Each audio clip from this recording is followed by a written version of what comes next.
My name is Corin Raymond. I'm an LCSW with a specialty in couples and sex therapy. I'm going to be talking today about boundaries. So the first thing is, what are boundaries? Boundaries are just the line that separates people from their physical space, their feelings, their needs, or responsibilities. It also tells others how to treat us. The important thing is, whenever we discuss setting and enforcing boundaries, it's not something we're doing to someone. It's something we're doing for ourselves. So how do we know where our boundaries are? The fact is that the boundaries exist whether or not we identify them or not. I like to think about it in terms of property. When you own a piece of property, there is a land boundary. It is where your land ends and the neighbor's begins. Whether or not you mark it, it exists. And what happens if we don't let people know where our boundary is? It's likely someone is going to intentionally or unintentionally cross that boundary. And all we do when we inform someone that this boundary exists is give them that information.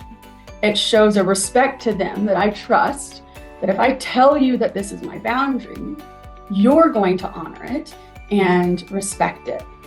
So what can we do? If this is a physical boundary, we would put up markers, we could put up shrubs, we could put up a fence. This lets people know this is my boundary, this is the end of it.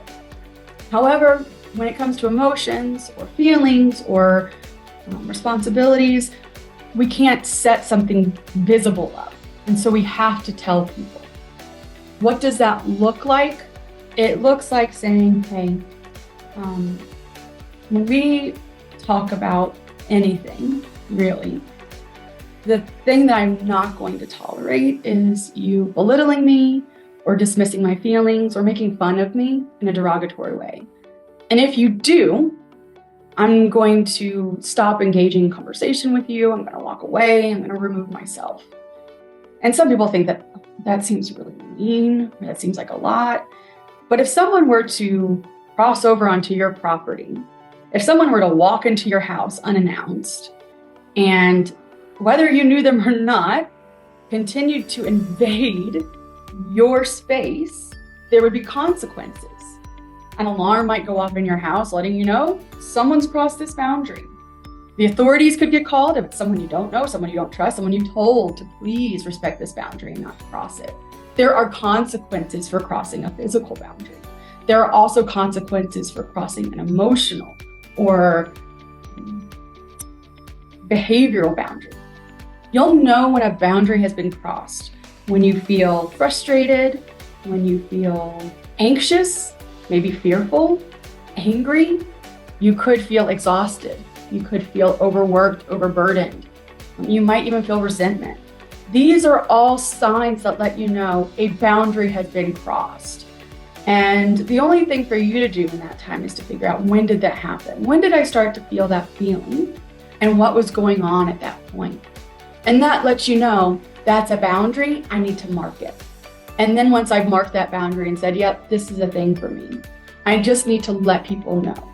I need to let them know, hey, this isn't about you.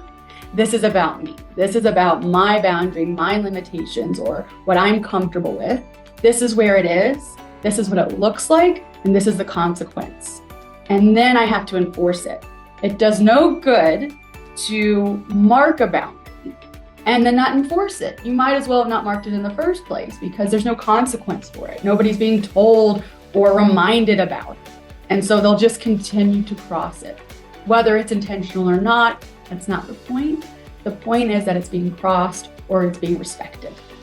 And again, just remembering that setting and enforcing a boundary shows the people around you that, one, you trust that they're going to respect it, and two, if for some reason they don't, you are going to be responsible for managing.